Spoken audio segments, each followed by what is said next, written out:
Let's leave Robbie Hoffman a voicemail. All right, go ahead. I forget it already. What? Robbie Hoffman. Wait, can you say it again, Bryson? I need lines. You've reached Robbie Hoffman Consulting Group. How can I help you? I don't even want to take another. Let me go again.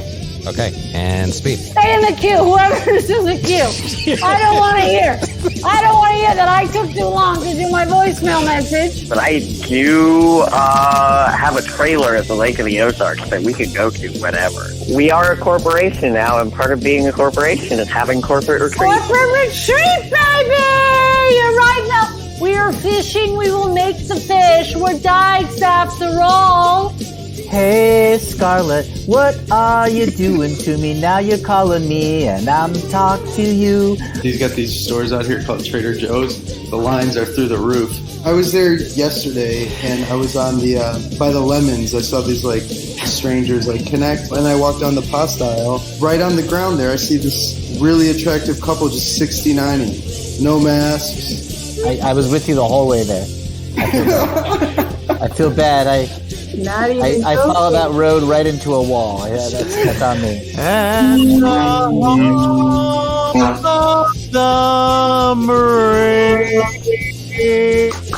Great, I can stop kneeling now. My young son was forced to leave the competition so long. Big little Davy, big day. Oh, I see. I am bestowing upon you the nickname Barbara Walters. Why? She's a lady that asks questions. What do you think? Should I, if I had a kid, do you think I should have a daughter or a son? A daughter, and because I think you're kind of lonely. Are you by yourself? And with that comment, I was trying to be like Rose. I'm actually not lonely because I hang out with my parents and my dog and my boyfriend. So.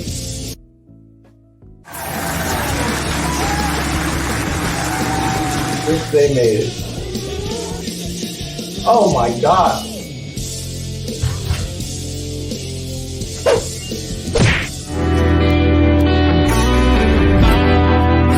How are you? Well, as I tell you all the time, I have been dead for decades. Name your favorite 5 episodes of The Plot Against America. Yeah. We're coming in fresh. Do it. We gotta catch the Pokemon. We have to get that Pikachu. What the heck is microfiche? Carmen, anything you want to add? Yeah, to who? To what?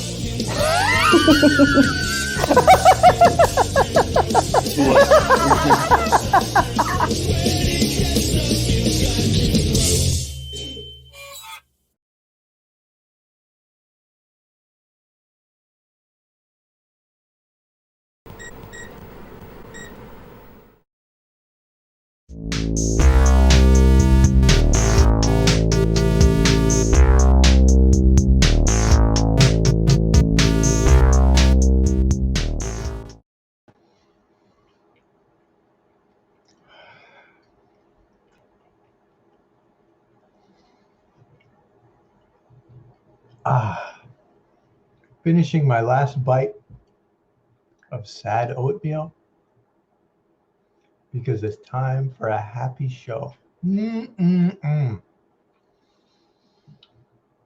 Nutty, carby, seedy, oily oatmeal. Spicy, garlicky oatmeal. Got water.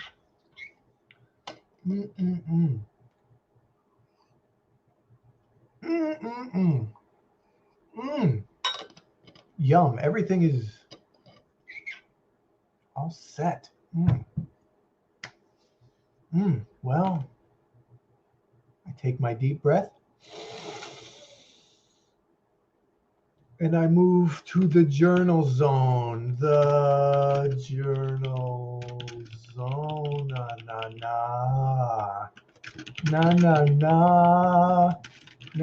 Na. Yeah. Thank you, Journal Zone, for being here for me. I love to journal in the morning before the show. Nobody can see me, nobody can hear me. It's just me and my thoughts, together united, leaning on each other. I love to journal, I love to zone, I love to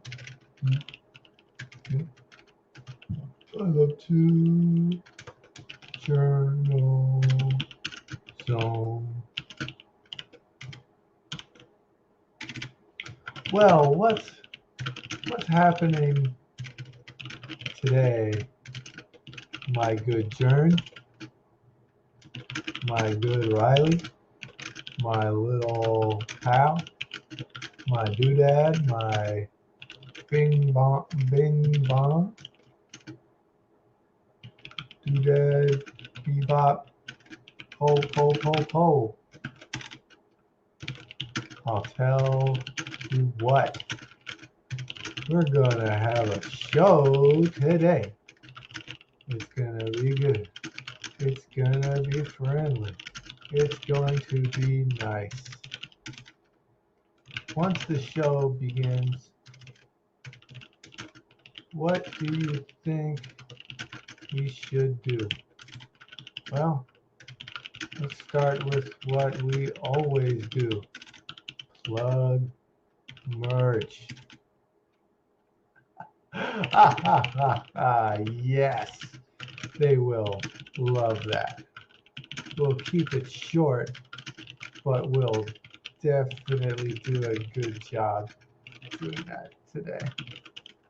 It will be sweet and effective, meaning entertaining and lucrative. Yes, we live in a society, as the Joker once said.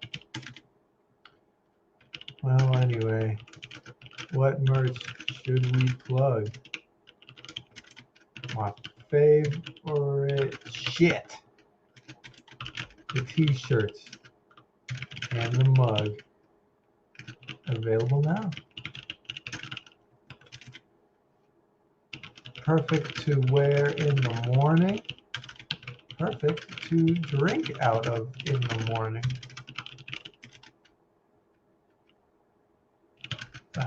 Note to self.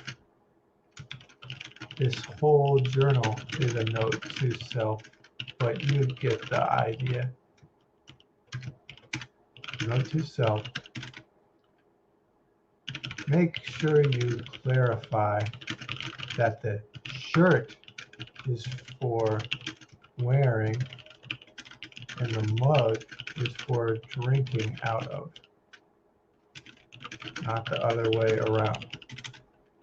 Don't wear the mug. Don't drink out of the shirt.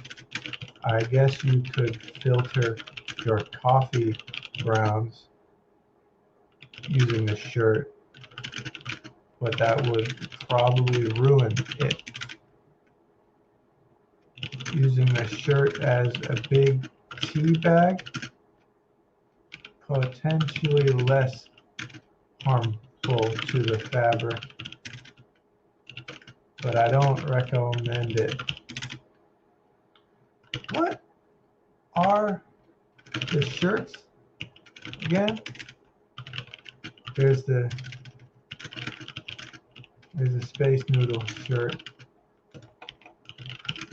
I love it. There's the Weird Bowl shirt. God darn Weird Bowl shirt. I love that too. Oh yeah, Weird Bowls. We should probably show the people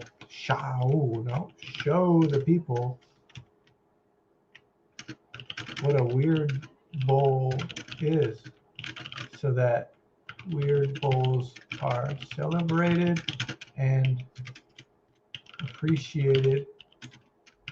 And so that'll make people consider looking at the shirt and maybe buying one. Yeah.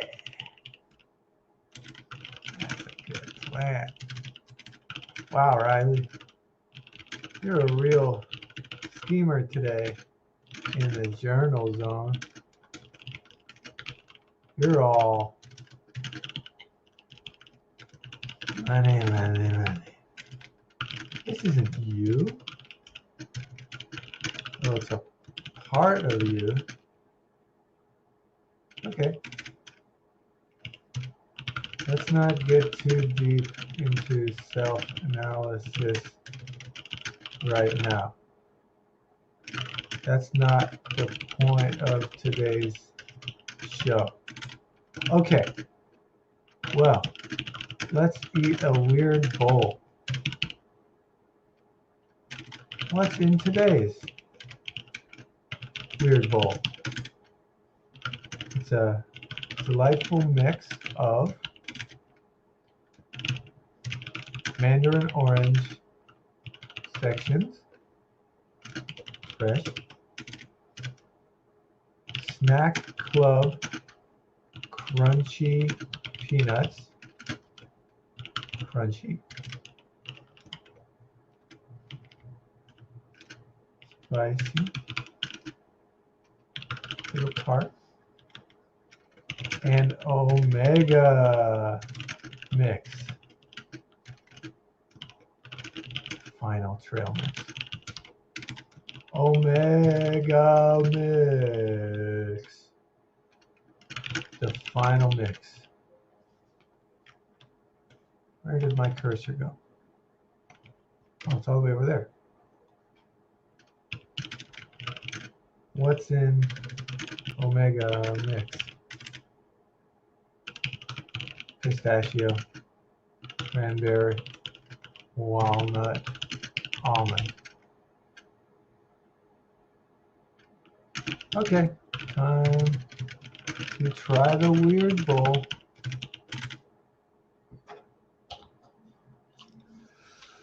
Mmm. Mmm. Mmm. Mmm. Mmm. Yes.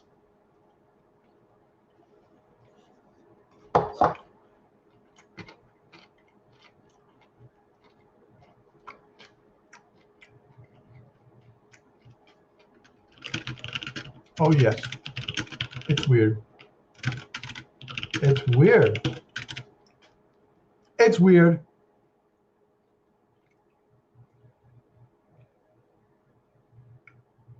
All right.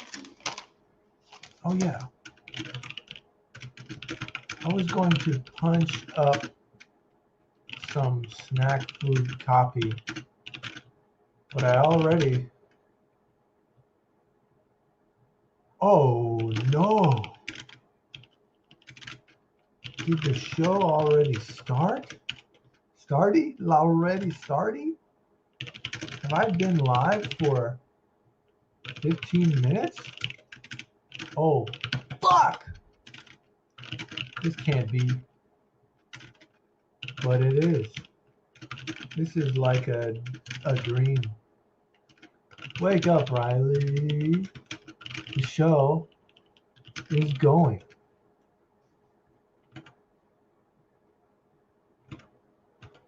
Oh my God, this is so embarrassing. I've done this again. Hi. Took the words right out of my mouth. Nobody told me.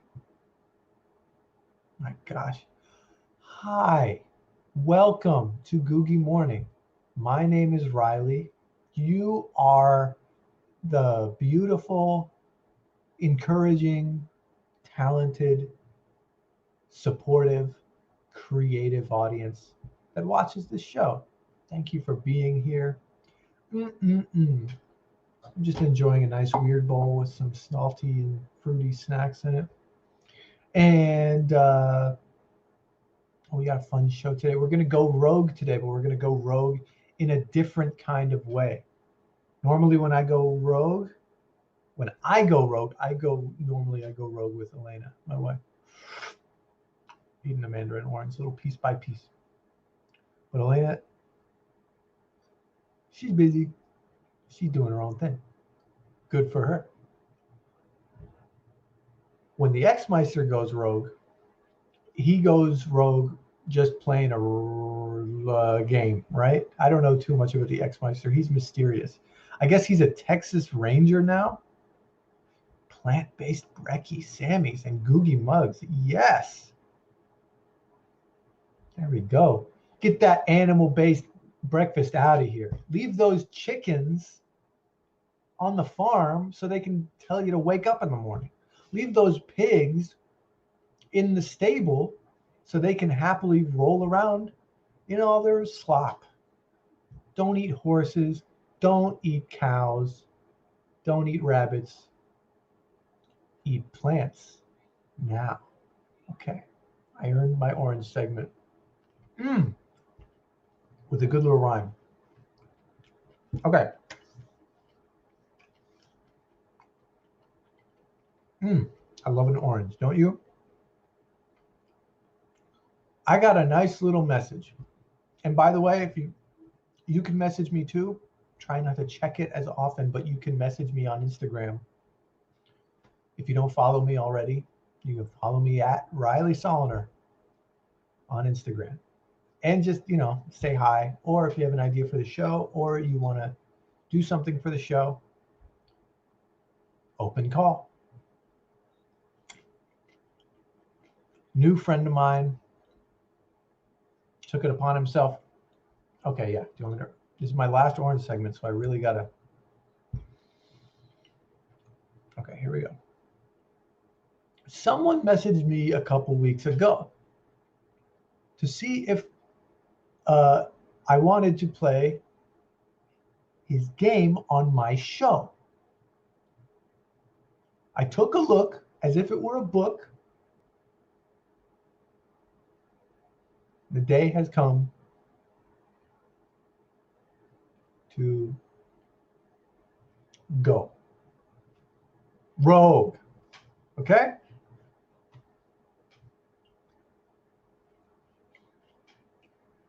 I am the judge.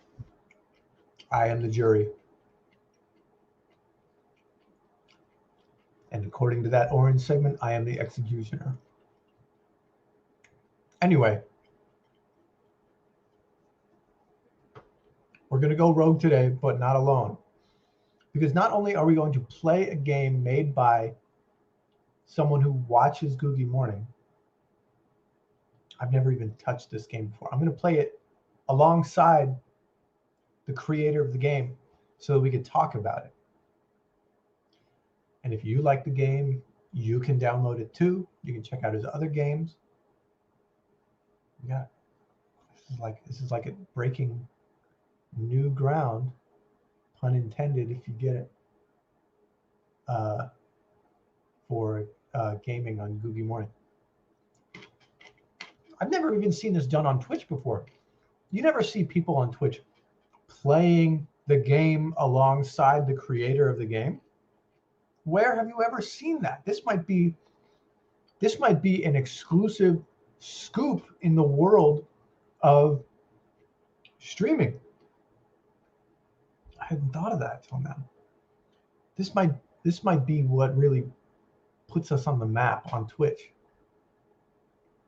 No Fortnite, no, no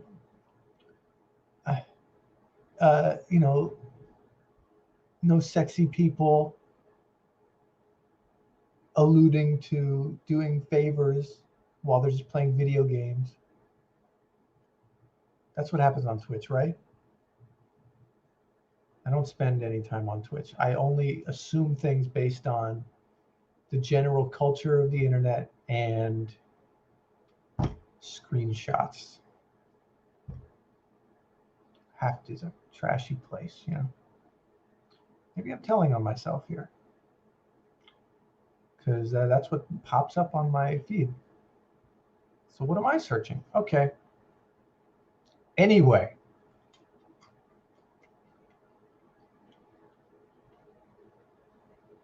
With that, let's relax. Oh yeah, I forgot in the journal zone. We got incentives too, along with the shirts. The coloring book, the stickers, the postcard, the Irishman. Did you see Noah's embroidery that they made from my designs? The coloring book? You don't have to color the pages. You could filter your, I don't know. I thought that was so cool. Maybe that's like a one-of-a-kind, one-and-done kind of thing. I don't have to encourage you to buy the coloring book to do your own thing with it. I was just so inspired by that and very flattered and impressed. So many feelings. Thank you, Noah. Still thinking about that. Yeah. Look at that.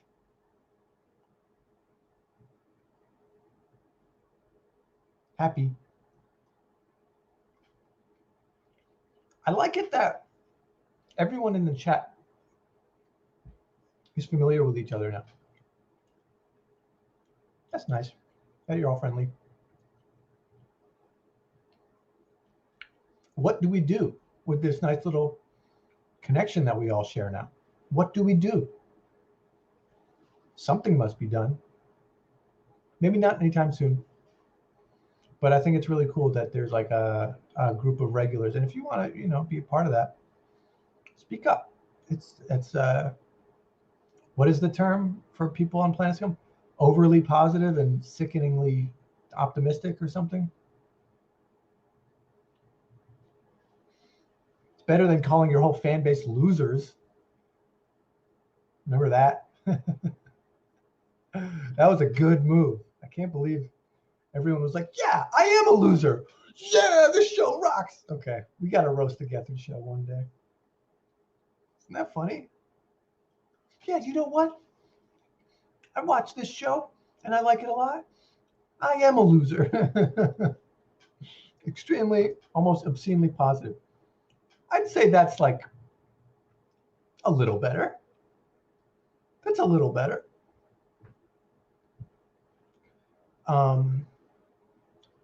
Yes.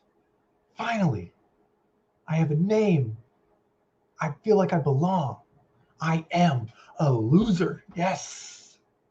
Thank you for my favorite comedian calling me a loser. Yes. Subscribe.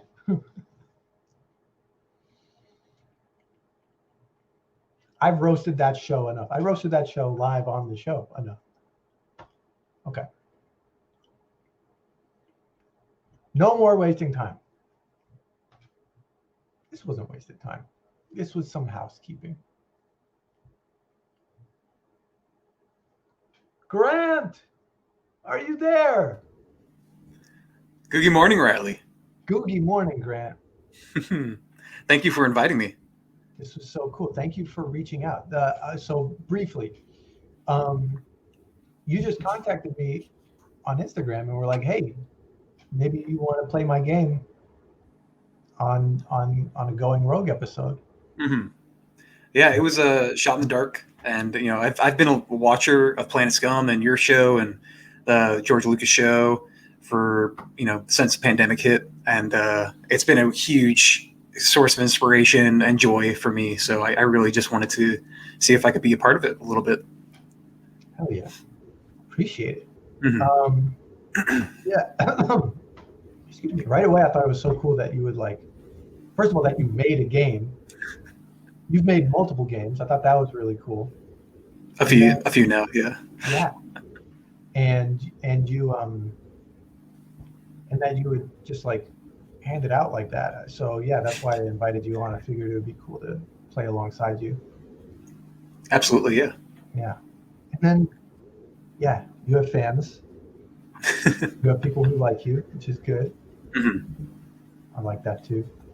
Going more generally, something you were telling me before the show started is that, and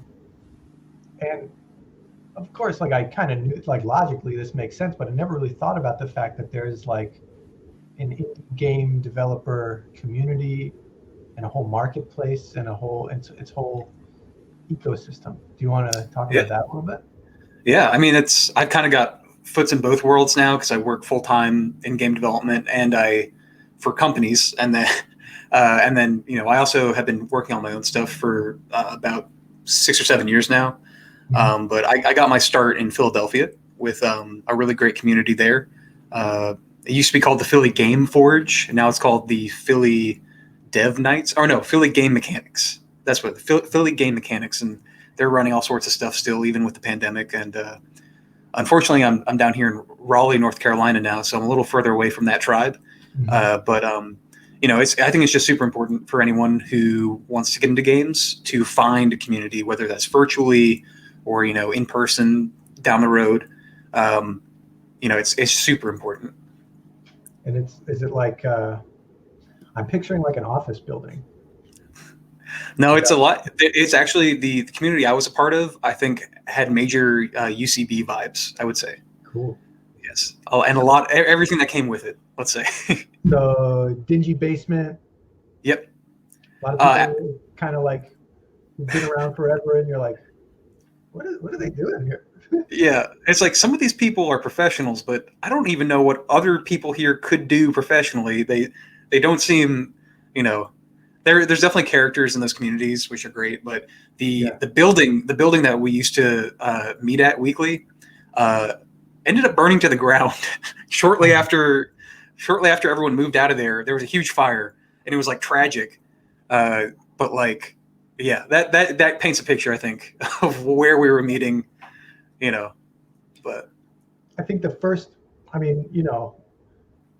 first instinct was to like kind of gently roast anything that is UCB mentionable, but like to be more serious about it, like there's probably just such a magnetic kind of energy of like literally for the love of the game kind of thing, where tons of like kind of characters being connected by the idea of like, I don't know how I'm ever going to turn this into something professional, but this is just something I've been drawn to forever, and it feels cool to have people around that are kind of happy for each other to be doing this. Yeah, it's super. I wouldn't be doing any of this now if it wasn't for that, I think. And you're like, so when you go pro, like when you get hired to work for a bigger developer, mm-hmm. is there a sense within the smaller community of like, oh yeah, he made it, or what is that like? I was on the other side of that fence for like 3 or 4 years before I finally kind of got my real foot in the door. Yeah. So I can kind of talk from both ends. There's immense jealousy for anyone who is, be able to make a paycheck off of that stuff. Mm-hmm. At least that's how I was feeling. But it was still like, it was a fuel you could use, Yeah. But I think when you sort of transfer into that other world, there's definitely there's still support, but yeah. You end up losing a lot of time anyways because of how much time 9 to 5 game development really takes up, because it's usually not 9 to 5. So mm-hmm. And it's kind of like almost like a can't go home again kind of. Yeah. But again, like at this point now, then what I kind of did, and it's been super helpful, is kind of apply the same mentality of community to the people you end up working with. And now my network and my friends are at other game development companies and working on other cool games, and it's super healthy, I think. That's good. I can imagine it would feel a little bit like kind of being dropped into the ocean after swimming around in a lake. Yes. Yeah. I had a couple drops like that. Yeah. And then a couple of drop kicks, but so like good. I can see a similar energy of like you reaching out to me, to you, and your story of making a connection with the people that you're working with to kind of just build a supportive social network. Yeah, for sure. And I've been able to meet some cool people, especially in Philly. I don't think a lot of people realize how many. If you don't live in the tri-state, you don't realize how much talent is actually in Philly, I think, in a lot of ways, and like around that suburban area. But, huge animation scene, huge indie video game scene. I actually got to meet the founder of Newgrounds once at like a film festival. That was like maybe 3 years ago. That was pretty sweet.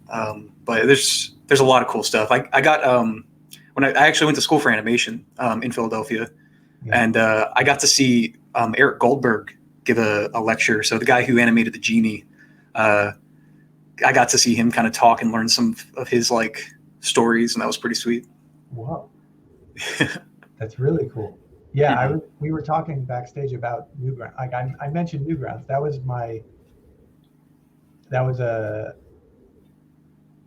I think Newgrounds was like hugely influential for me, just because spent so much time on it in the portal, and just the idea that like people could make cartoons and games and just send them out. Like that was kind of revolutionary at the time. Oh yeah, 100%. Yeah.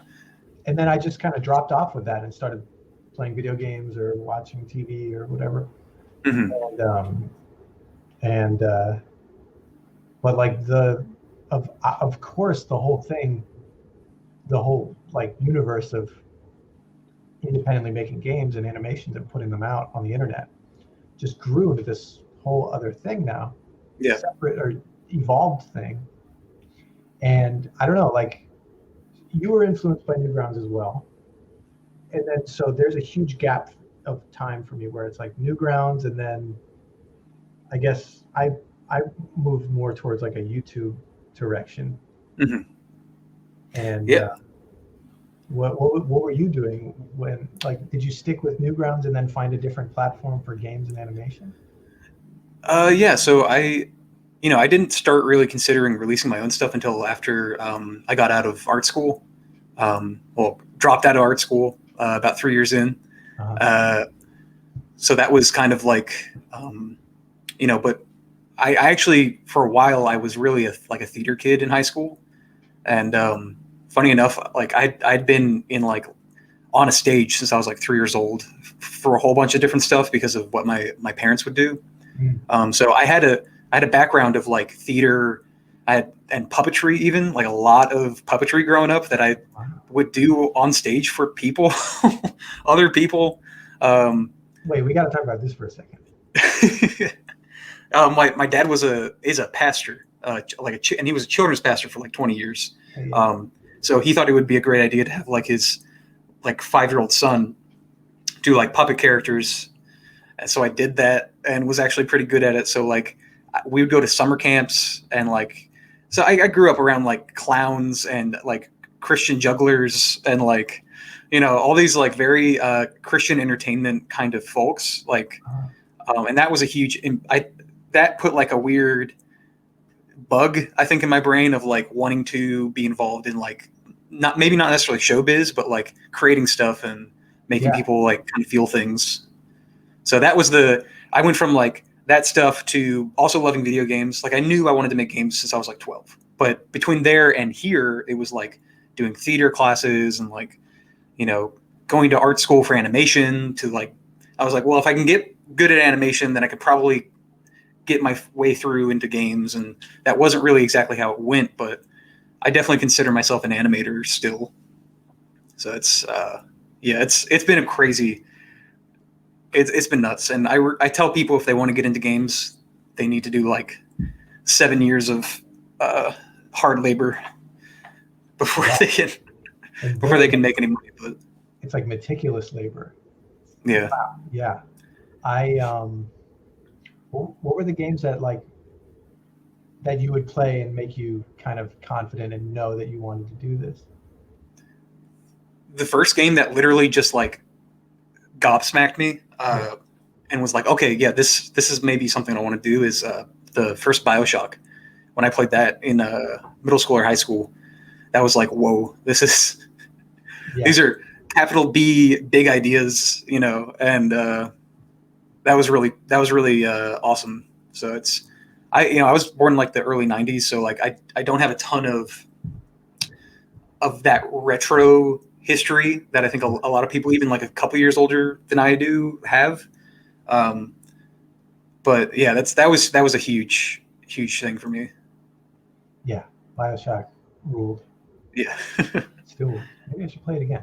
There's a little bit of BioShock in some of my other games too. It's definitely a touch point for me. That's great. Mm-hmm. And so now I want to get a little bit more specific into talking about the game you sent me. Oh, sure. The Prison of the Magi, which I have not played yet. I'm excited to play for the first time here. Mm-hmm. This is a game I made in Unreal Engine, which is actually something I used to work on professionally. So I learned a lot of great tricks of the trade from that experience, and kind of this is the first thing that I really applied it to. Mm-hmm. Before that, I had made like 2D games and kind of simpler, like not really 3D based games. I worked on board games for a long time because actually another kind of tangent was like I went from animation school to working on games to realizing that I was not good enough at coding to really do it right. And then I went to board games. I made a board games. This is one of them. But so I started developing and self-publishing board games for like 4 years and made like 5 games that way. And then I kind of got back into video games really hard, and now I've been doing that. So this is kind of a very experimental, like short form kind of game, and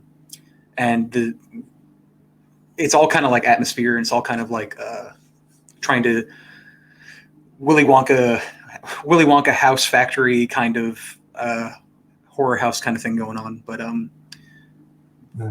lots of Russian like inspirations, lots of like David Lynch inspirations. And I'm actually working on a sequel right now that is it's actually got totally different tech, like in the guts of it. Yeah. So there's a lot more going on as like a game. And it's also like an open world kind of thing. So there's a demo of that now. It's a 10-minute demo you can find it in the same place you can find this game. That's my plug for it. Yeah, let's plug your, like, where you can find your stuff. Honeycomb Interactive.itch.io is my game store, but I'm also on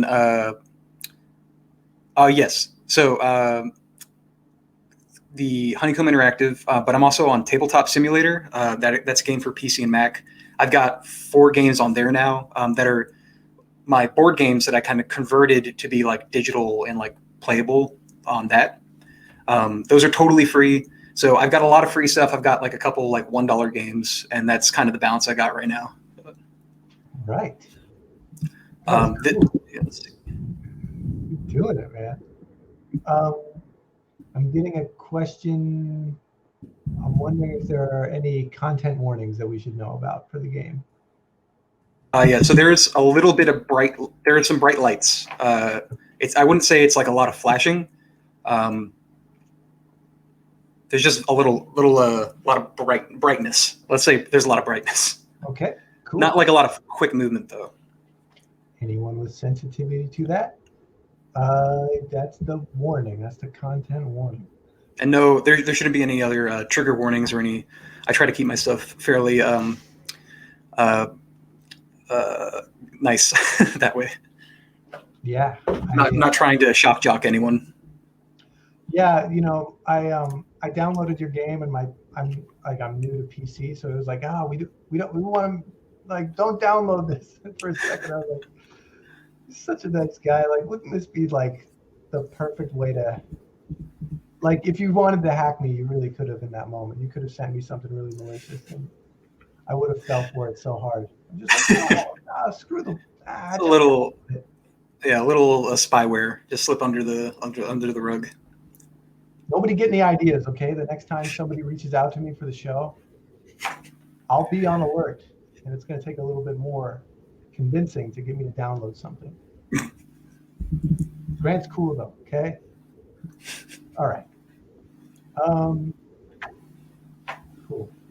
So also, I don't know why I feel so adamant about clarifying this. This is dumb.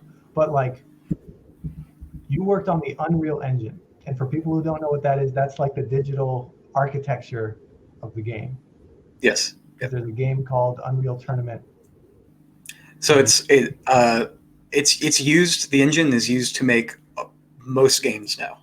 Most games that come out use it, or they use an engine called Unity. So it's very well applied throughout the industry now. Yeah. So I've gotten to that was a really cool experience for sure. It's also used for movies too. They used it to make The Mandalorian and The Lion King. That was a big. They're kind of using that. So I actually also got to touch some of that technology too when I was there. So I kind of covered all the bases when I was there. So there's it was in the making of the Mandalorian documentary, where instead of using green screen or physical sets, they just had this giant room with digital screens all over the floor, walls, and ceiling. And they could manipulate it in real time using the Unreal Engine to like mimic the way someone's eye works when you look around a physical space. Yeah, it's nuts. You got to play with that. What did you get to do with that? Yeah, some of the virtual production is what they call it. So they also have a lot of tech where like you can do that thing from 2 different countries. Like someone could be in an office in Berlin and direct a scene that's happening in real time in California, which is nuts. Yeah. I think for The Lion King, I'm blanking on his name, Mr. Chef Show. Jon Favreau. Mr. Favreau. He actually, his whole team were using VR goggles for that entire production. That movie was basically made in a VR headset, which is just crazy. But. Yeah, that's first of its kind for now. Yeah. I'm pretty sure. The company that owns that tech has a nice relationship with Disney and a couple other movie companies. So yeah, that's gonna be. I mean, especially with like quarantined, and things like that. That's gonna be a big deal. Okay, well, that's very cool. You got to work on that. Damn. Yeah, for a little bit. You get to interact with it. I'm gonna open this game up and we're gonna play it. Yes. Let's see if I can do this right. This.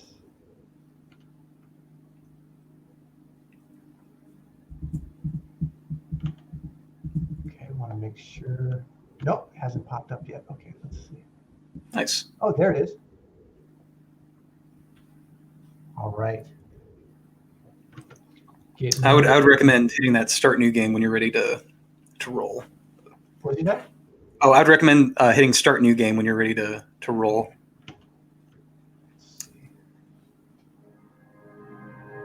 Oh, nice. Yes. I have to do one thing just to make. Hold on. Technical. It's got to move the window, which always is a challenge. There we go. Get out of the journal zone. All right, here I am. I've done it. The game begins now.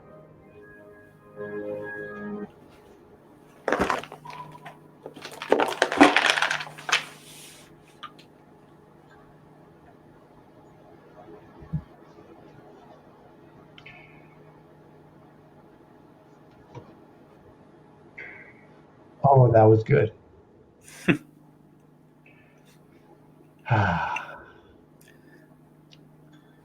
Elena's So going to tell us she would love this game. So you can move around. It works just like a first person. Okay.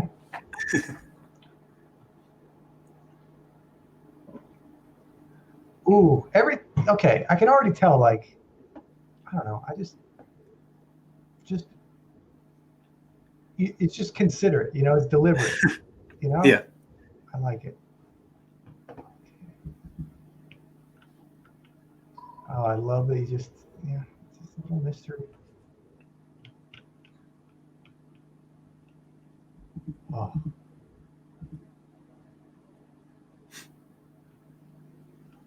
Now, if you turn around, you'll see that door's actually gone. Love it. Yes. So there's a lot of that kind of happening through this. It's kind of a repeated trick.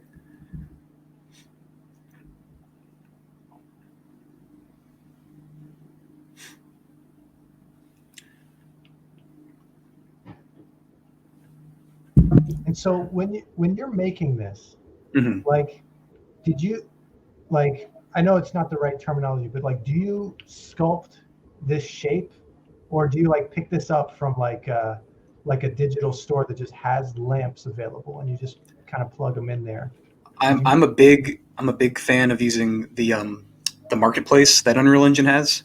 Mhm. So I'll take some models and kind of modify them to like my needs. So that's kind of usually the way it goes around it. If I have to, I'll model my own. Like you'll see actually a lot of you'll notice some of the things that are custom models because they just look weird. Like no one would make them for another person's game. But that's usually the way I go about it. Imprisonment. I found some of your notes on the craft. I inserted some of them in the case of the boy. Much your memory, like I hoped it. Okay, yes. I'm sure you drew. Yeah, you drew this. Yeah. Oh yeah.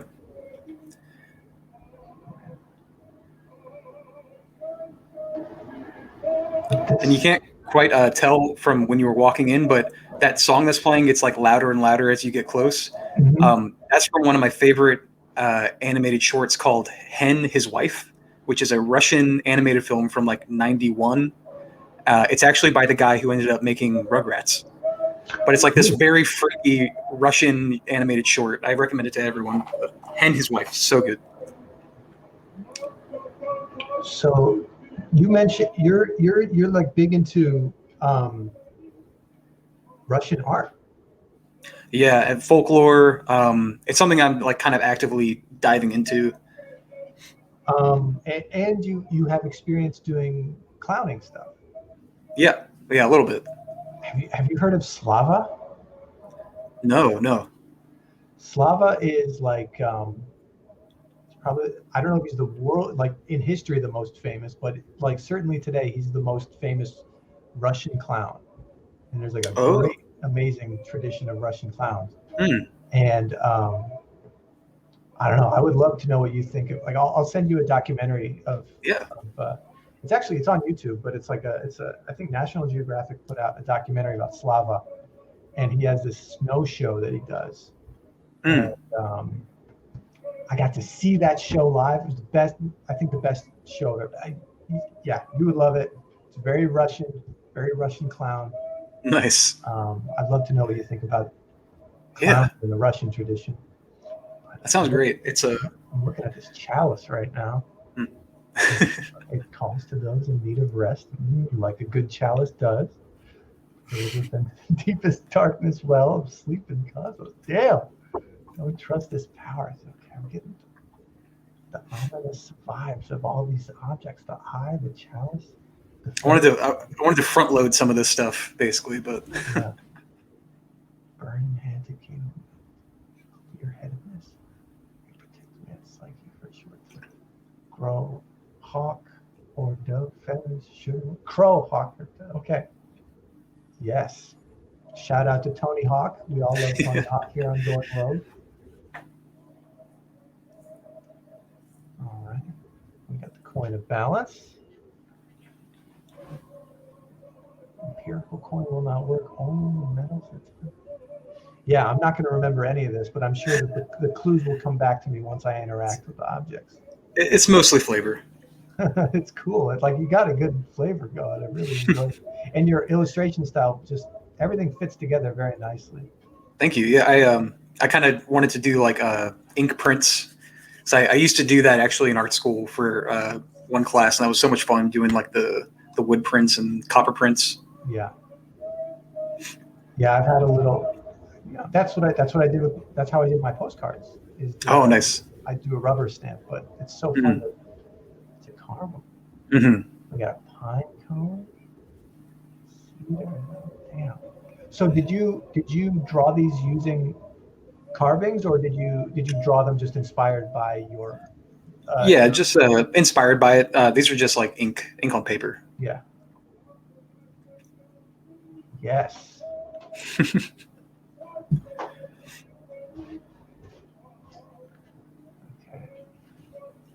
Sounds more rustic translation. Handle must be wooden. Okay. And it looks like we're done reading the book. Door's locked. Door's locked. Oh, yeah. Chalice. We got the eye.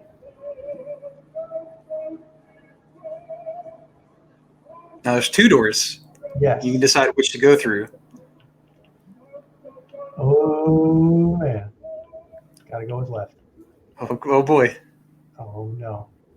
This is crazy that, like, okay, for the game to be ominous and for me to be speaking to you who knows exactly what's going to happen, it's weird. Also, we just found out it's Stephen Premel's birthday. Happy birthday, Stephen Premel. Happy birthday. Yeah. We like him here on Googy Morning. Oh, look at this. And now this was alluded to in the on your website when you get a screenshot of the game. Mm-hmm. Oh, this is so cool. I can't wait for Elena to play this because she will like this. Oh, I like this. Very good, very good. Gotta do a little Tony Hawk jumping to get up. Oh, love that. Oh, yeah, I could die here. Whoa, I did. Oh, shit. That's okay. That's how it happens. It's actually that entire other half of the level drops out. So you picked the wrong door basically. I did. Okay. Yeah. Well, next time I might pick it again. I don't know. We'll have to see.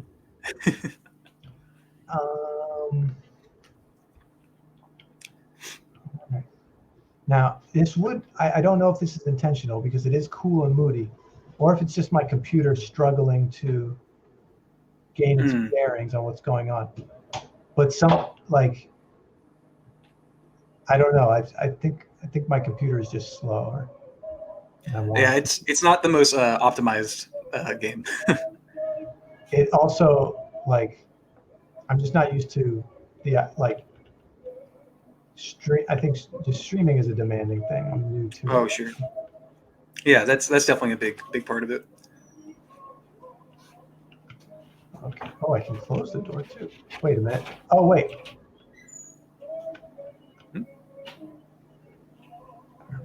Uh-oh. Stop. No. Come on. I'm gonna close the door. Yeah. Okay. Oh, I was stuck on the. See what's going on. There we go. I want to go through this. Are you telling me that You should go through the right door. Oh, I just. Well, now it's. Yeah, I did it again. Okay. Oh. Okay. Now we can see. Oh wait, but now. Oh. Okay. Well, next time. This has got to be a little frustrating for you watching me. No. It's fine. I'm only curling my toes a little bit. Just a little bit. So if you watch that door, if you see or if you look forward and jump, you'll see kind of what happens. So that all kind of disappears. It's a trap. I fell for it twice. That's got to make me pretty special that I fell for the same thing twice in a row. I got to be probably in the top percentile of people who play the game. Luckily, that's the only gotcha moment in the game, so the only hard gotcha. Am I going to trust you when you say that? Or am I going to be gotcha'd a second? That's possible. That's very possible. Creeping me out, man. Yeah, I think the biggest influence for me for this game and kind of this series that I'm working on is actually season 3 of Twin Peaks. Some of the stuff that Lynch did in that, especially like the middle section of that, is just like beautiful and super effective. So I'm really leaning into that. That's awesome. Are you getting visions when you meditate? Where to take your I need to work on my meditation. Yeah. Man, wouldn't it be cool if David Lynch just showed up in your head and told you what to do? He's giving me daily weather reports via ESP, so that's good. Okay, the floating door is locked. It looks good, but it's locked. There you go.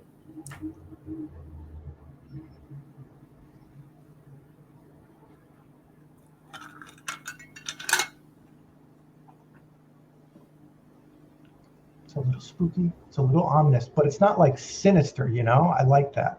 Mm-hmm. And, yeah, I would, given the opportunity, I would go here and I would walk around here. Yeah. Yeah. There should be you might see a bright light. There you go. Yeah.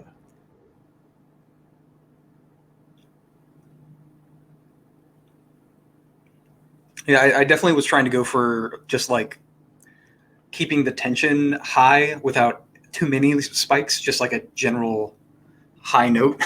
Yeah, it's got a dreamy, disorienting vibe, but it's not like, you know, yeah, I really appreciate that there's like not like the jump scare or the,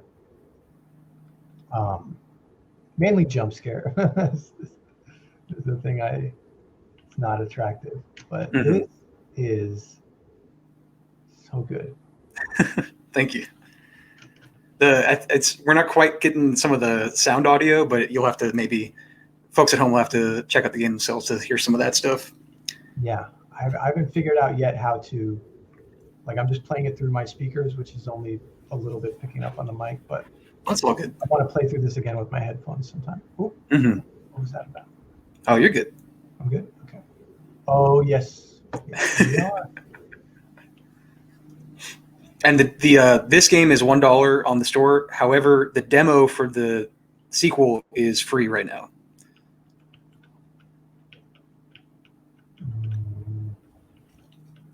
Do you ever just like design a place like not intended to be a part of a game for the public, but you just design something just to hang out in it? Yeah. Actually, I work at PUBG, and during one of our hackathons, I made a PUBG cafe that you can actually. It's a virtual PUBG cafe in Unreal Engine that you can walk into, pick up apples and cups, and there's a cafe and PC computer room at the bottom, and then a whole restaurant and bar up top. That's also on my store as well and free. You can like check out and just walk around and do whatever. There's a couple surprises in there too. But that's definitely the most like. I'm just going to make a virtual place because I miss going into, my coffee shop. That was maybe last October. So I definitely recommend people checking that out if they miss being in a coffee shop. It definitely has that kind of vibe to it. That's nice. Now this is a maze. Oh, good.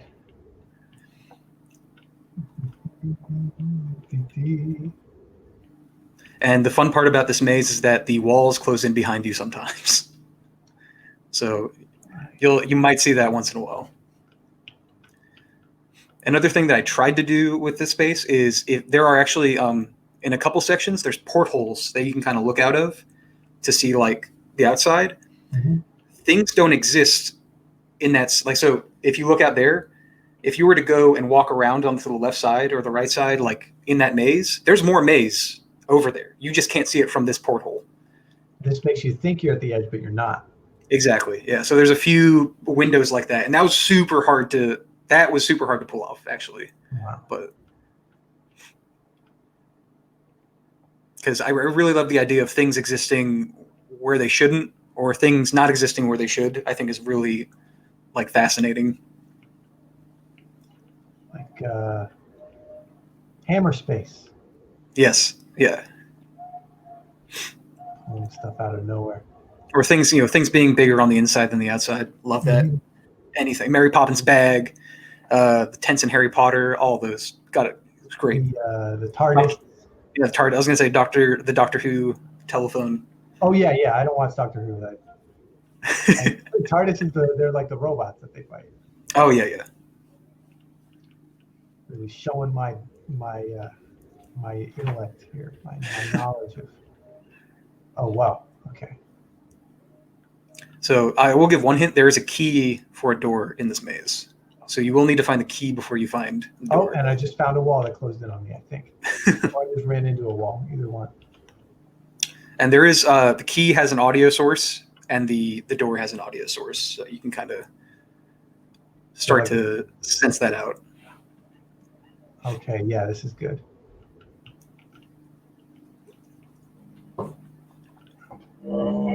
Yes. Is this a friend So of yours? This would be the key. The didgeridoo. Yeah. So cool. Yes. Look at that.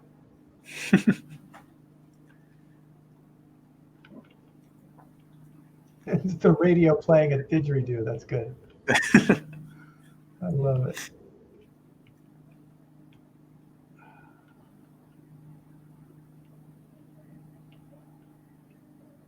Now, this is kind of remarkable in some ways, similar to. Don't go in there. Yeah, that looks. That's a trap. Thank you for that. Thank you. Mm-hmm. Because I would have just jumped right in. Like, oh yeah, that's a teleporter. That's a red herring. Thank you. I appreciate that. That's why it's good to play a game with a developer. Mm-hmm. But, yeah, more people should do that. I know. Yeah, maybe this might be a whole business model here.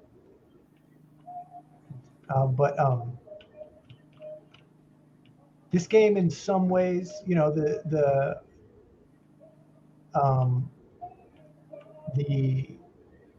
I want to say, like the use of space and like the impossible nature of like space and physics, mm-hmm. and even just kind of like the minimalist vibe.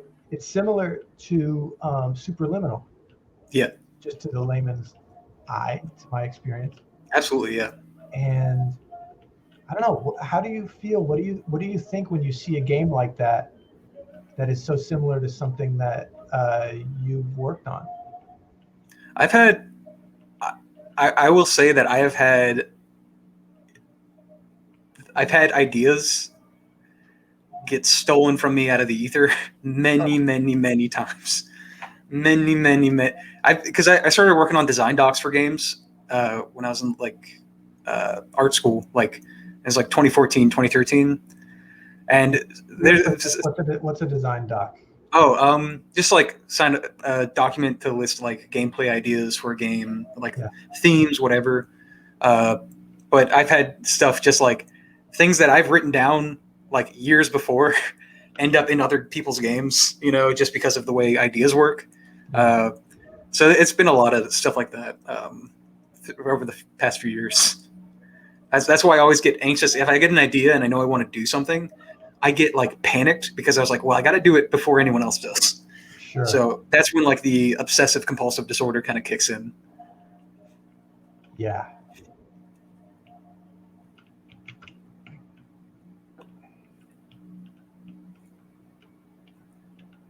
I feel like we're getting close.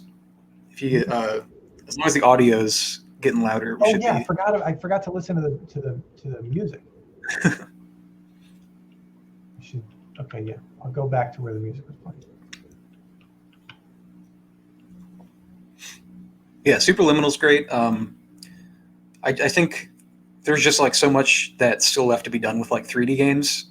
Yeah. You know, especially with space and timing and all that stuff.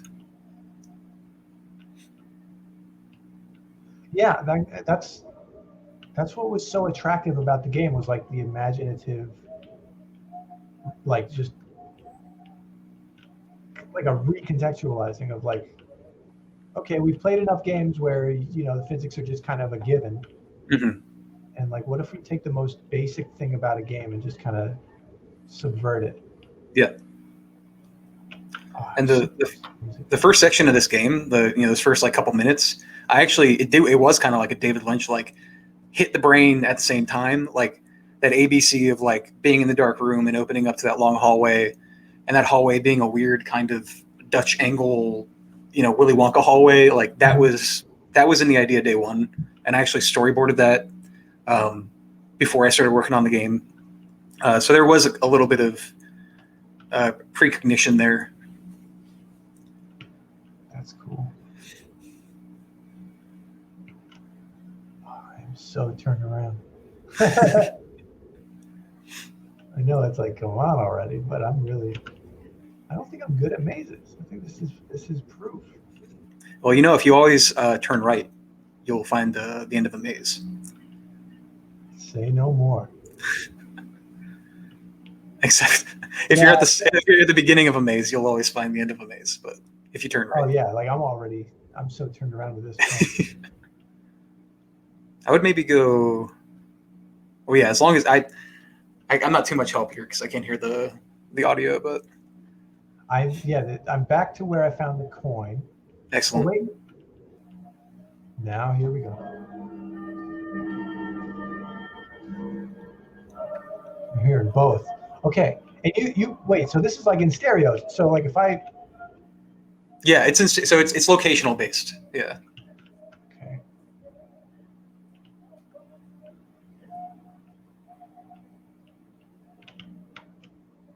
Wait, so where did your fascination with Russian folk art begin?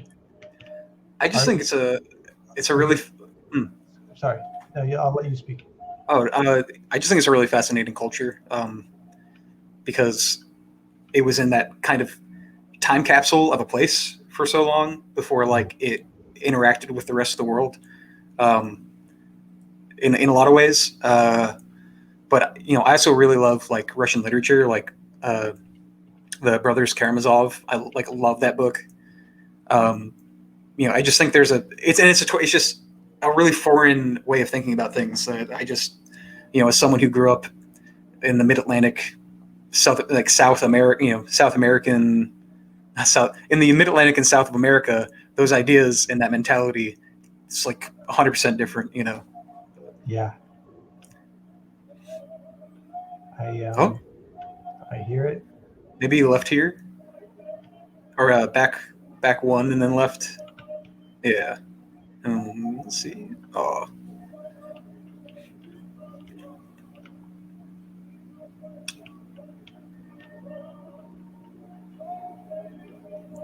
Yeah. Here we go. Yeah. Go straight, and then maybe left. Yep. Oh, I would go left there, maybe. Yeah. Let's see if. Oh. No, I think I took the wrong left. Okay. My next game does not have a maze, by the way. The sequel to this does not have a maze. So there's only one. You get one maze as a treat. I am on board either way. I know I'm getting through this maze. I'm getting closer. You're definitely getting hot because it's like. I wonder if a right would be the. No. If you go into that little corner there. Something's happening. And then to the. Yeah. Maybe. Oh.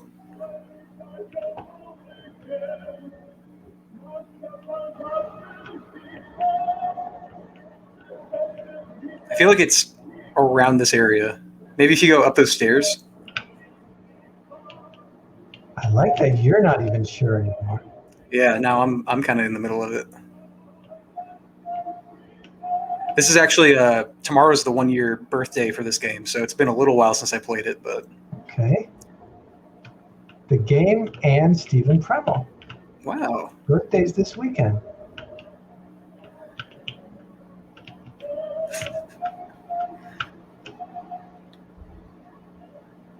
Oh, we had it, and now. Oh, I think I got duped by one of those walls closing behind me. Ah. Oh wait, it's Lindsay. It's Lindsay. It's. Sorry, it's Lindsay's birthday today. It's Steven's birthday on Tuesday. It's nice that they have birthdays close together.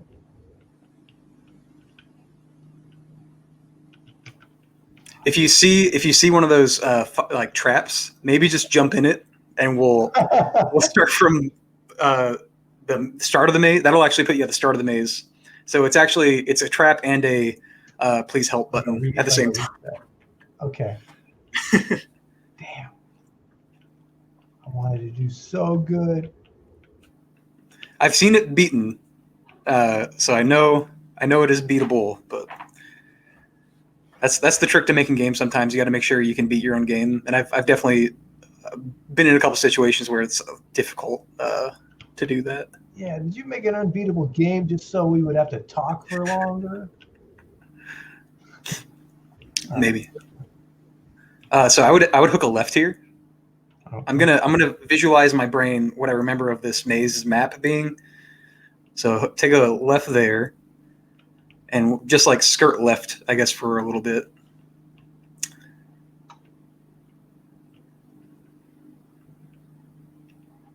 Yeah. Mm-hmm. And you hear the didgeridoo? Yep. Okay, let's go get the key first. Oh, I thought it was this way. Okay. Should be a staircase around here. I think I remember this part. Yeah, let's go up that way. Yep, should be right around the corner. Yeah, does the didgeridoo hold any significance for you? It's just I know it's deeply creepy for a lot of people. Yeah. So, I do love it though. I'm a huge music nut. Like one of my favorite bands is Animal Collective. And let's see if that's a Brother Sport poster. I love Animal Collective. So their instrumentation and their music has been a huge impact on like this stuff for sure. Didgeridoo is also fun to play if you've ever played one. So you got the key? I did. Sweet. Got that sweet coin. So let's go up here and then to the left.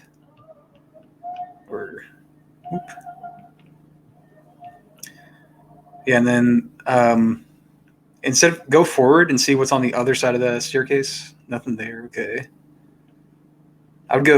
Let's go up the. Actually, wait. Go forward. This forward? Yeah. And then a little more forward. Oh, to your left.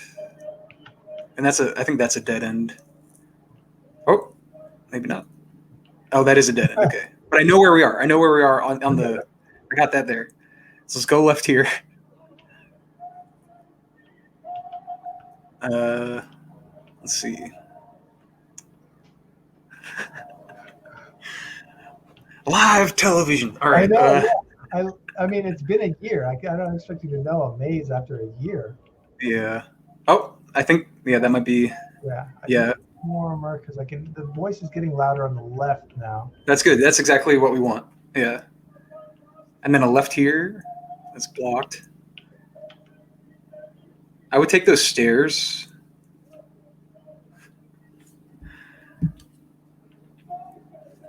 Okay, getting a little warmer. Now this is gonna put you in the center, kind of.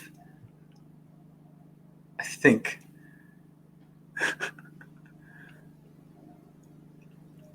And then maybe oh yes, okay.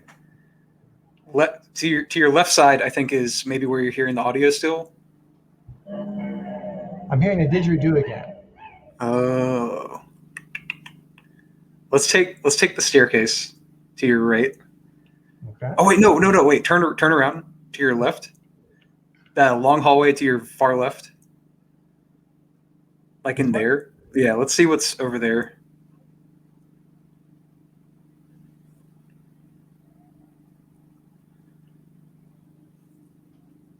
Hmm.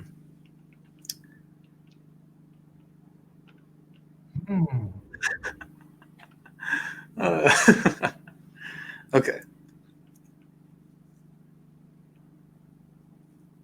Should be getting close.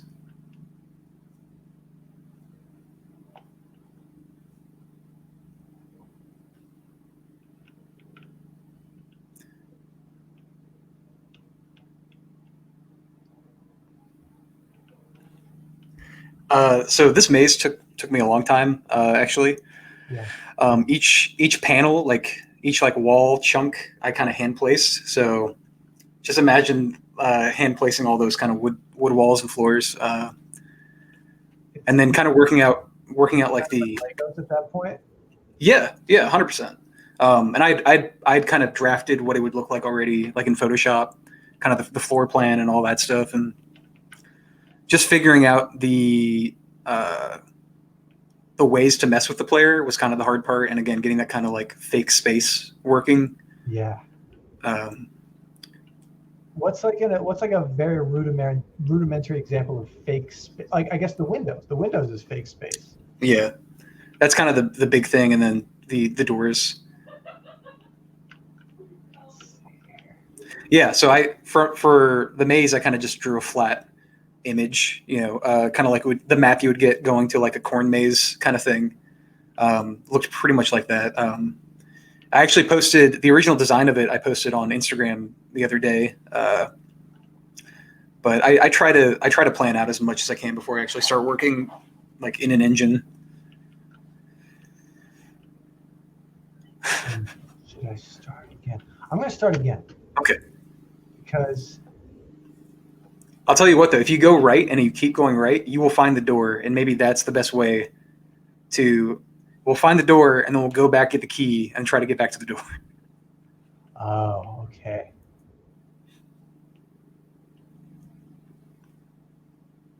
And is that just going right? Is that like a general rule for people, like for maze makers, or is that like I think like a code of ethics for people who make mazes? No, I think it's actually just like a I think it's just how squares work. Or like I honestly like my girlfriend, because I was working on it for a little bit, and she was like, anyone could solve this by just going right. And I was like, wait a minute, and she was right. So it was kind of I had to start making things more difficult. But yeah, that's when you say, "Well, babe, when you're right, you're right." Yeah. Oh yeah. Okay. Here we go. Turn. Yep. Now go forward. And you see where that other staircase was? Mm-hmm. Don't take that, but we're very close, I feel like. Okay. I would go down that way, maybe. Yeah, okay. And it should be right. It should be right around here. Maybe if you took a right back there. Man. It's also like, I don't know what is the maze and what is a wall that is closed in, because I feel like sometimes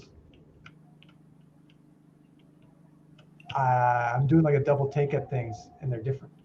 Right. So, okay, it's getting louder over here. Like just pure. Yeah. That's the door. But I don't have the door. Key now. Now we got to get the key. Oh. Or no, you had the key. Okay. That's right. Awesome. Couldn't have done it without you. I think we were both sweating a little bit that we weren't going to find it. I forgot that going into those portals doesn't take your key away. I think so. Yeah. This is it. And you read the book, and that's the end of the game. Basically, that's the end of the chapter. This is chapter 0, kind of like prologue. I held you in this prison for too long. Or how does this guy sound to you? Does he sound Russian? Yeah, he's Russian and a little like high class. You're kind of a lower class person, and they're kind of like they're writing down to you.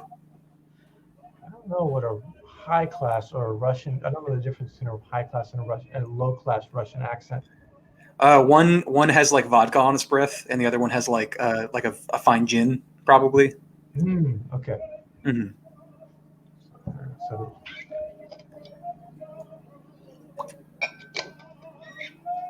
I've held you in this prison for too long, and boredom has become my own captor.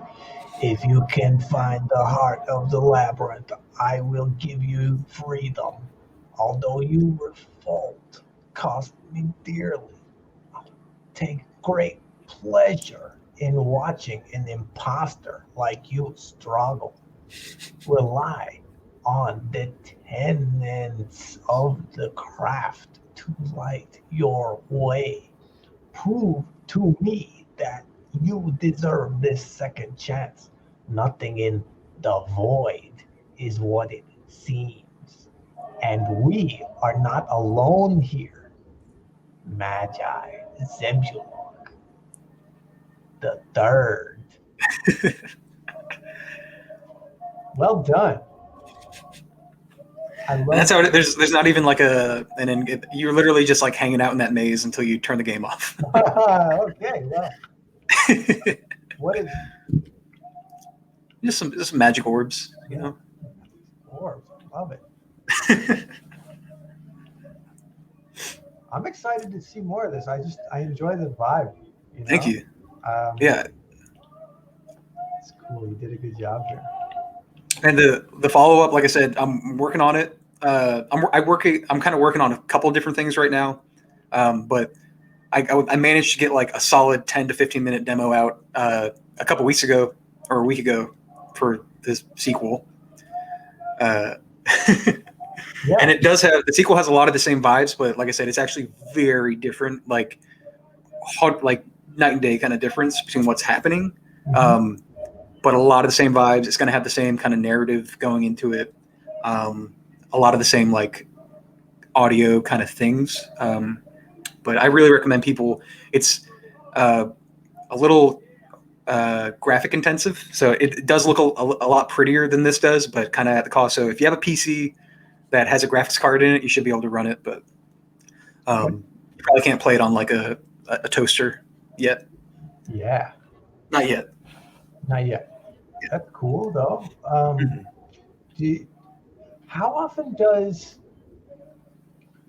you write the story and then you make the game, but are there ever moments where the making of the game influence and make you go back and restructure the story?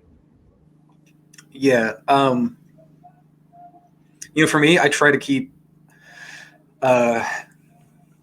I have like a general plan, but I kind of try to do it kind of like Stephen King does, where he doesn't necessarily write out every single beat that's going to happen before he starts. So there's a lot of back and forth and a lot of iteration too. That like the book with all the kind of flavor text, that was like the last thing to go in, and I think, I'm a little limited by like my resources, so I can't have like a lot of voice acting. Like I could do some voice acting, but I don't have like a room in my house to do like clean audio for. So there's a little limitations there, but I'm trying to basically. Also, narrative's hard to do in games well, so it's one of those things of like you could do a lot of it and some of it's bad and it makes all of it terrible, or you could do a little tiny bit of it and make it good. And that's you sprinkle what little of you have kind of just over the whole thing. Yeah. And it's like, oh, this cake tastes great because it's like sprinkles and not, sprinkles and it's kind of like open to interpretation a lot of times. Yeah. Or like that's why kind of like Portal worked. You know, it's Yeah. just like you get a little bit at a time, and a lot of it just felt like you're discovering it when really there's just not a lot to it. Yeah, and I don't think Portal 2 would have worked as well as it does if it wasn't for J.K. Simmons, Yeah, saying most of those jokes and kind of being that character. seriously, yeah. So if I can get J.K. Simmons in my game, then maybe we'll get some voice acting. Yeah, for real. I'll give him some lines to chew on. Yeah, that's why BioShock worked so well too. That's what made it feel like such a watershed moment, was like story and everything was woven together so much. Yeah, and I come from the animation background, so for a long time I was coming up with ideas without worrying about how they would actually turn out as games, which is cool because I now have kind of a big catalog to kind of go back from and go to. When I was like 24 and like brain cells were all still intact, there was a lot of ideas there. So I've been kind of one game that it's like really near and dear to my heart that no one has played yet. It's called Jupiter Goulash, and it's a sci-fi cooking game where instead of like meat and veggies, you're actually chopping up like alien, like fruits and veggies that are like sentient, kind of like the Swedish Chef and the Muppets. Mm-hmm. So that's actually coming along. I came up with it for a game jam, and it won the game jam for like best idea. It was an idea game jam, and I pitched it to like a room of like 80 game developers, and it won. And I've got like a little plaque that says like, best idea game jam, whatever. That was like 6 years ago, and I've been nursing that idea for like 6 years. And if you look on my Instagram or Twitter, you can see kind of some of that development.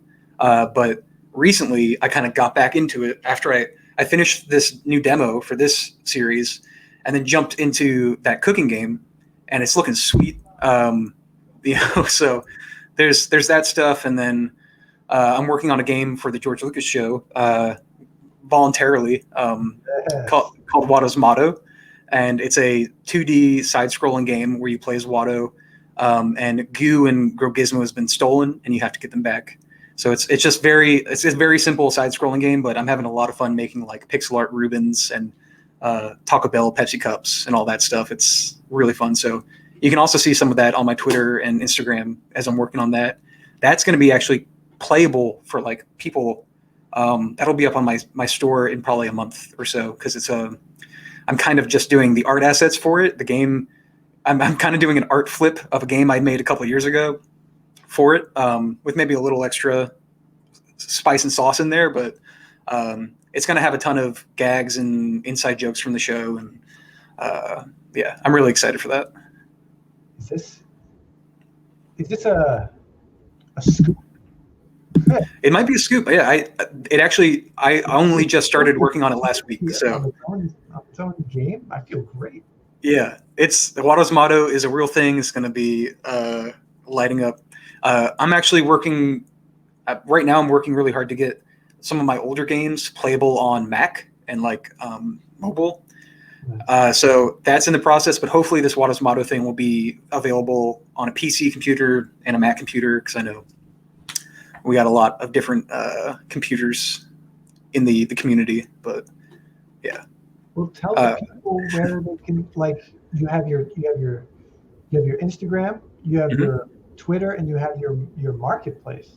Yeah, so the marketplace, if you Google Honeycomb Interactive, you'll find pretty much any of my games on that marketplace, or the website Game Crafter, which is where you can get real retail physical versions of board games, card games that I've made. I also have those same games on the Tabletop Simulator. So if you own Tabletop Simulator on Steam, those are free games that you can. These cost money. These cost money. So the digital version of the board, I didn't even know this existed, but on Steam you can play the digital version for free. Of a physical board game that you created. Yeah, there's four games that I've made on there. So if you bought Tabletop Simulator, you can download those for free through the workshop. And on Twitter, I'm Gouda Breeze. That's GOUDA BREEZE. So Gouda Breeze. But on Instagram, I'm Grandeur Gervin. And then on Twitch, I'm also Grand Drew Gerving. So I'm actually going to say hi, and you guys can see. Yeah, I just said hi. So that's my Twitch. I do stream. I stream game development once in a while. The game that this follow-up that I'm working on is actually too graphically intensive to work on and stream at the same time. Much so, I'm not streaming too much of that, but I did stream some Jupiter Gouache game development work earlier, and I also stream retro games a lot. So I played the old Indiana Jones retro games a little while ago, but yeah, I try to just do a whole bunch of stuff. So, and I then try to make sure that people at my real job think I'm working still. So, that's doing work for them and then also going home and then doing my work is a little tricky, but that's a lot. Yeah. It's so much. You have multiple games in development. You have a shelf full of board games that you made. Mm-hmm. It's pretty cool. Yeah. It's cool. And actually one of my board games, Mr. John Hodgman, he actually owns a copy of one of my board games. I don't know if he's ever played it, but I did give it to him personally on stage. So he does technically own a copy of one of my games. So that's a fun bit of trivia. That's very cool. I love that you have an award-winning idea that you're working on. I'll tell you what. One of the things I'm really proud of, I don't think we talked about it, my first real foot in the door was working on a therapy game for people with autism. So it was a game that actually tracked your eye movement, and it could tell where you were looking on screen and at what time. And it actually is in testing now, and they're trying to get it FDA approved, and it'll be like it'll be like a virtual therapy drug basically that a doctor can prescribe and a kid who's on the spectrum can play it and then actually get better at like emotion recognition and eye contact and just social behavior and all that stuff. Yeah. I worked on that for 2 years, probably 4 years ago, and I think something like over 100 kids have already played it and improved, like their life has improved from it seems. So that's been really cool. That's got to feel amazing. Yeah. That was never like the initial mission. Like how do you find out about like eye tracking technology and then decide like you can integrate that into your game development? How does that? Well, I don't know about, I joined that project about 2 years and they had been working on it for like 2 years before I joined. Yeah. And then I was able to kind of add a lot of like real game development feedback because they had been kind of working on it as a science project, and really looking at that part of it and the therapy part of it. And then when I came in, they brought me in and a couple other people to make it like a really fun game as well. So that was kind of the balance, but really cool. And I got to see, I got to go to play tests and see these children of varying ages on varying ends of the spectrum play it and really like connect with it. And we got data back after, months and months and really saw like a huge improvement. It's nuts. I mean, I feel really lucky I got to be a part of that and then go into the AAA game space because I got the moral boost from that, just kind of like, all right, I did my thing. I did my community service. Now I can go make these shooter games, that kind of balances out karmically of my career at this point, I feel like. But it's so cool that there's like you're like a journeyman. like you've been in the like the indie game space in Philly, done something that is like medically beneficial for children in a game context, and that like you've been all over the place. Yeah, I'm definitely, professionally, I'm a QA person, which is quality assurance. And that can mean anything from like, giving designers feedback to making sure they're, checking on the bugs in the game. I mean, it's literally being the jack of all trades person at a studio. If a studio is treating their QA people right, they're treating them like, the jack of all trades, like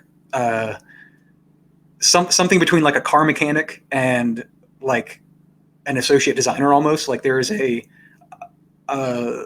huge impact that QA makes on games. And I think more recently, people like other game developers and other studios have really been open about saying like, we couldn't make these games without this entire department of people that really don't get talked about much. But yeah. You have to have such a wide range of knowledge of so many different specifics. Yes. Yeah. Watto's motto is also important community service. I'm going to list that in my resume under the community service part, actually. Noble, yeah, that's 2 bullets on the resume. Helps kids on the spectrum and the George Lucas talk show fan art. There might be the same pool, honestly. So I didn't want to say that, but yeah, this was so cool, man. I think I'm gonna go back to my journal zone for a little bit. Sounds good. Love it. But I really appreciate you reaching out. I would say hopefully this sets a precedent. If you have something you want to show on my show, if you want, you don't have to be a game designer, but like, we got the Mr. Rude toilet stuff and different opportunities for you to share. And I think the show does seem to get better when people share stuff with me, and we kind of strengthen this little network that we're building. Mm-hmm. So I want to appreciate Grant for doing that, and I'm glad everyone enjoyed that today. This was eye-opening and entertaining for me, and hopefully for you too. Mm-hmm. I really had a blast. Thank you so much. Thank you. Oops, where are we? We go now to the zone. Uh-oh, where is it?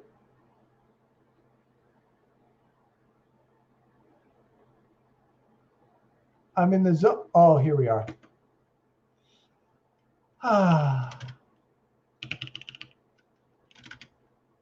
Well, now the show is done. The cameras are off. The audio is not recording. The chat, well, they're all asleep. Oh my God. Asleep in their nice little beds, even though it's Saturday afternoon. No judge. No judge. And me? Well, I think I learned a whole lot today about games, playing them, building them, enjoying them, making them a part of life. Life is funny. Life is cool. Life sucks. It's everything. Not a good note to end on. Wait. It's already over. Who am I talking to? I can be as negative as I want in the journal zone. It's okay. Fuck.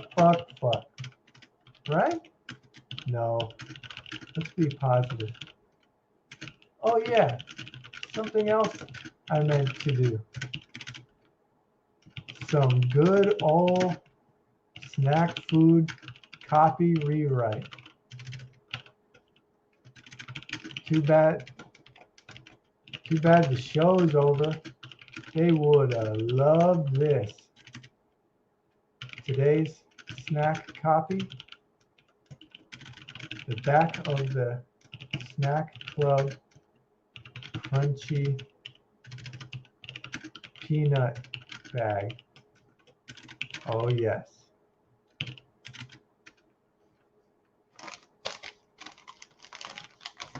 Oh wow.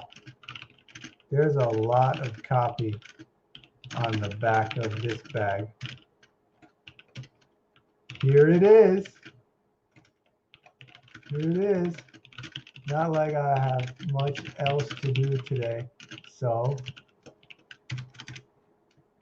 Snack Club and Tahini come together in this deliciously munchable salty snack. Good start.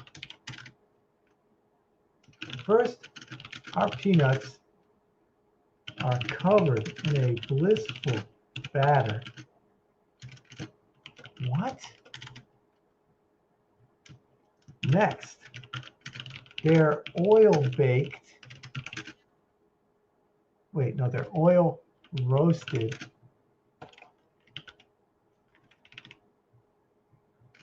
Forming a crispy, cracker-like coating around the peanuts. Finally, they're sprinkled with tahini, chili, and lime seasoning for a flavorful crunch with a mild kick. The rest is crispy, crunchy, delectable history. Well, well, well. Fuck this copy. This snack deserves better. Let's deal with this proactive style. All right, yeah. Here we go. Let's eat one to really get in the mood. Here we go. Yes, crispy, yes, crunchy, yes, chili flavor, yes, lime flavor. Okay, this first line. Snack Club and Tahini come together in this deliciously munchable salty snack. I don't know if we can improve upon that. That is a really strong first line. Let's try though. Here. How about crack, snap, holy shit. Yeah, I'm laughing. That's how we know it's good. Crack, snap, holy. Okay, we'll do this. We'll do holy shit, holy beep.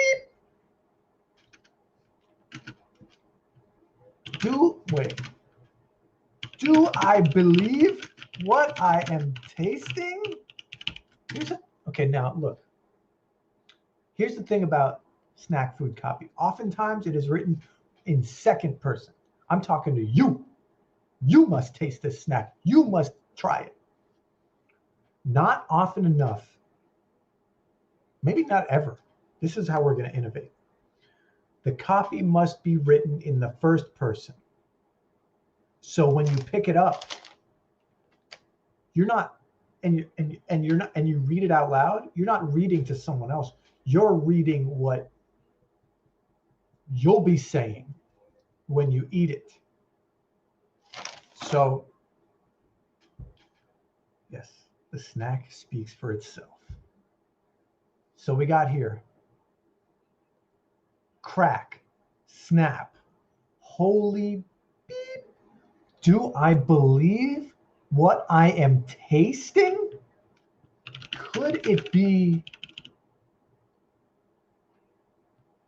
peanut? Tahini?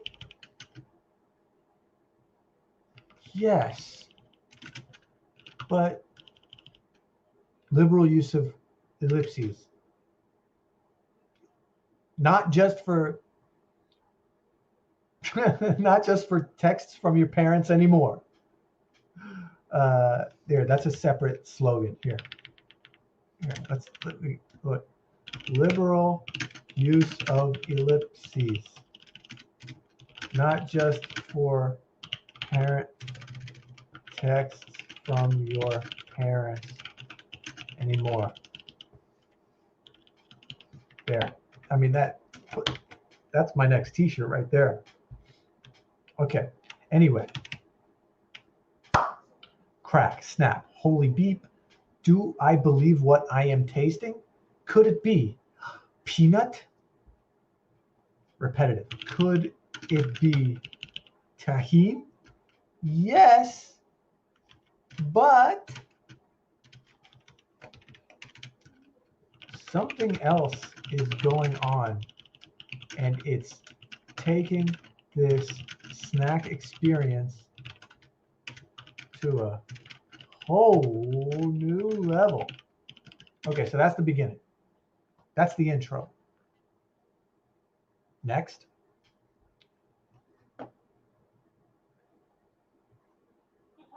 Okay, here it is. Here we go. Okay. I've got it. I understand now. These peanuts are coated in a blissful batter. Blissful batter? Was it got some beer in it? I don't think so. All right. I know what to do.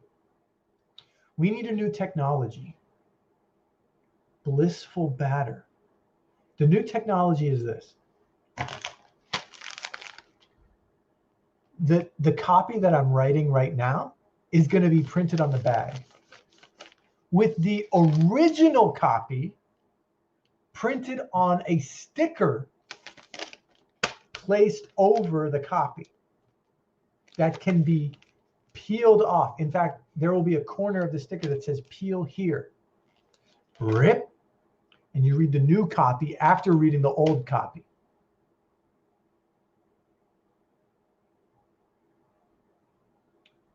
Yeah. The old copy goes in the sticker. New copy goes on the bag.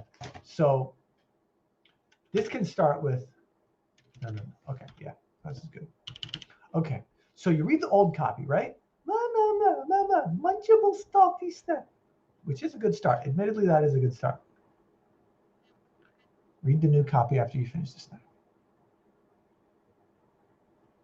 Yes.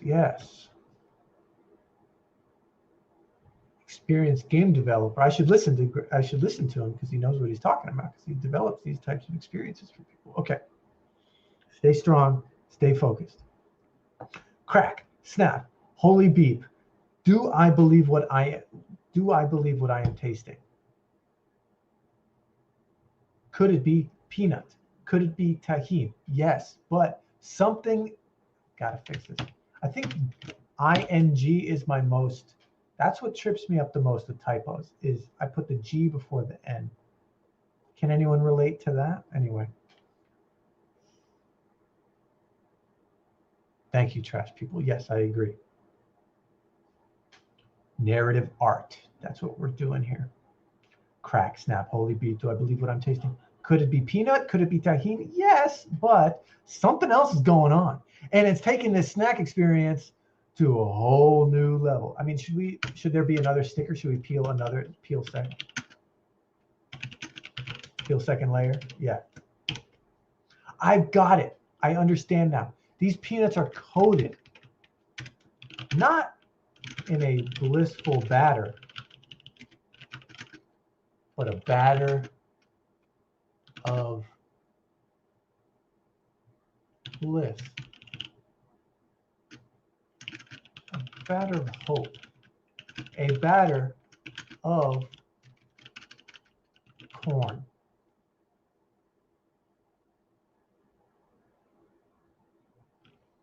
Yeah, let's be honest. Corn. Not to bring down the mood. In fact, let's kick it up.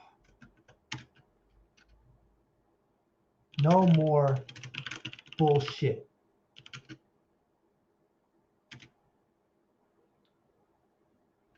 Oil roasted is not a thing. If you coat something in batter, then oil, then heat it That's called frying, baby. These nuts are fried like my all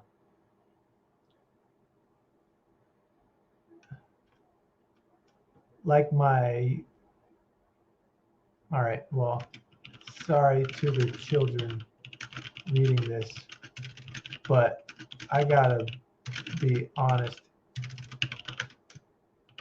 These nuts are fried like my dick getting electrocuted when I landed on a telephone wire after skydiving on my birthday. So, you know, owie. Thank you. Showing respect. What's next? Okay. We've gotten honest. We've gotten a little blue. And now we got to bring it home. Oil roasted. That makes me so mad. It almost makes me not want to eat these anymore. But then I taste them and they're good. Okay. Finally, they're sprinkled with tahini, chili, and lime seasoning for a flavorful crunch with a mild kick. Again, it's hard to improve upon that. Here, I'm going to copy paste this just so we can see it over here.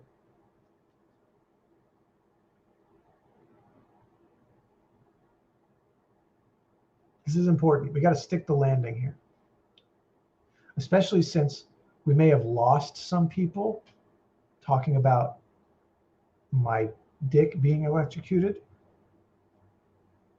That's going to turn some people off right away, and I'm okay with that. You can't please everyone. Sometimes you need to go to the extremes to avoid the average. We don't want the average. We want the, okay.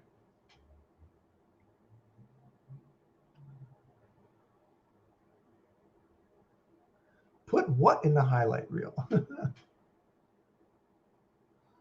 All right. So finally, they're sprinkled with tahini chili. Okay, here we go. Here's how we do it. Here we go. Tahini chili and lime seasoning. Heard of it? You heard of it? Look in the mirror. No, that doesn't make sense. Heard of it?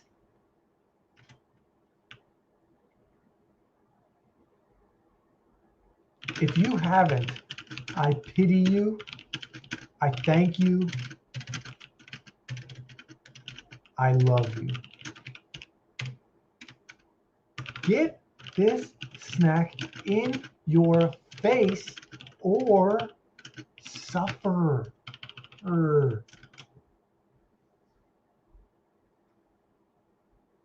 Caffeine chili? Caffeine chili. So is that like a big pot of chili with ground beef and beans and onion that wakes you up in the morning? Yes. Or is it like a little red pepper that you put in your coffee to make your coffee spicy? Wow, they do make caffeinated meat. Okay. Okay, we're almost done here. Tahini chili and lime seasoning. Heard of it? If you haven't, I pity you, I thank you, and I love you. God, I'm going to take out this line about suffering, because once this snack hits your taste buds, you are going to flip, flop, and what's like the word? Evangelize this snack. You're going to wear a T-shirt, and that T, you know what that stands for. Tahini. Okay, and then the rest is a crispy, crunchy, delectable history. Yeah, some things you can't improve upon. So I'm gonna end it with that perfect line. Okay, let's read it all over. Okay, so I'm in the store. I'm in the store. I'm stupid. I'm in the store. La la la la. Oh, what's this new snack? Better read about it. Didn't get enough information from this. Oh, stupid. Can I even read this? Snack Club and Tahini come together in this deliciously munchable salty snack. First of all, peanuts are covered in blissful batter. Then they're roasted. Finally, they're the rest is crispy, crunchy, delectable history. Oh, wait a minute. It says peel here. A sticker. Wait, there's more copy? Crap, snap. Holy shit. I think that word is shit. Can't tell because it's censored. Do I believe what I'm tasting? Wait a minute. Me? But I haven't tasted this yet. Well, now I'm interested because now I'm imagining myself eating this because of the words that came out of my mouth based on what I read.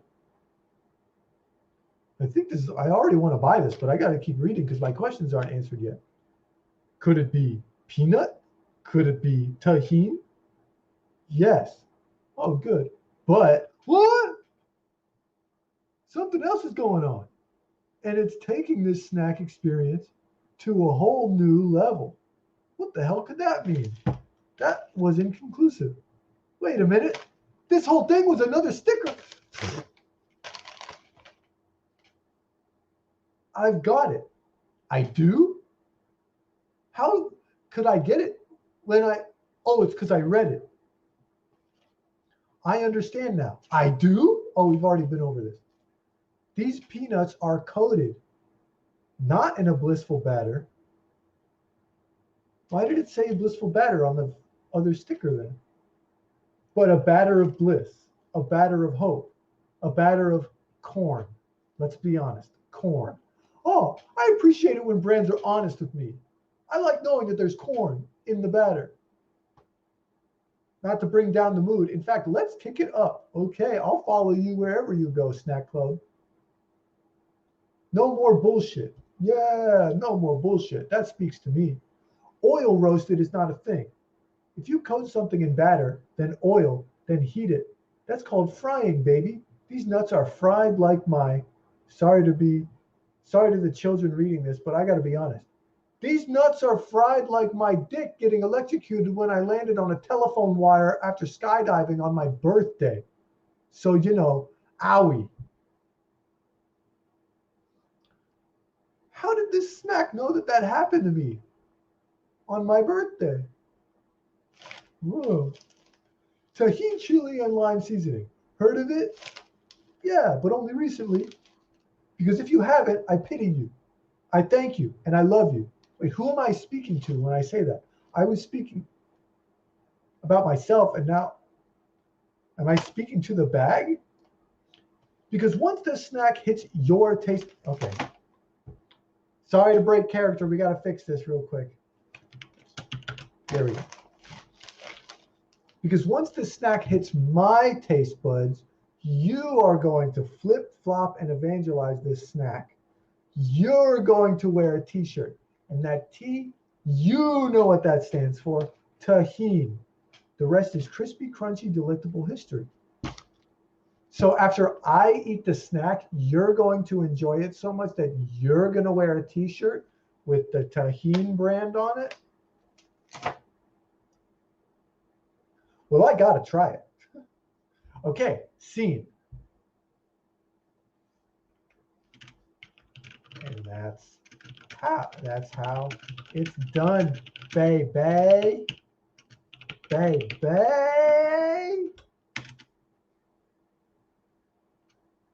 Another snack. Saved. That's what I am. A snack saver. Or perhaps snack rescue.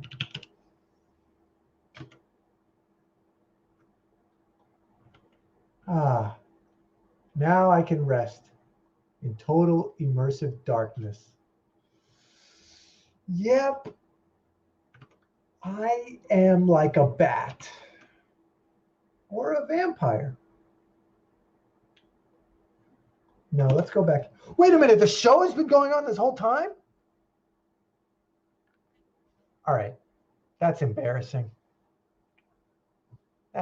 Yeah, it was a good question because it's true. Damn it. I did it again. Oh, well, thank you guys for sticking around as I punch up the copy. Thank you to Grant. Thank you to the Planet Scum production team.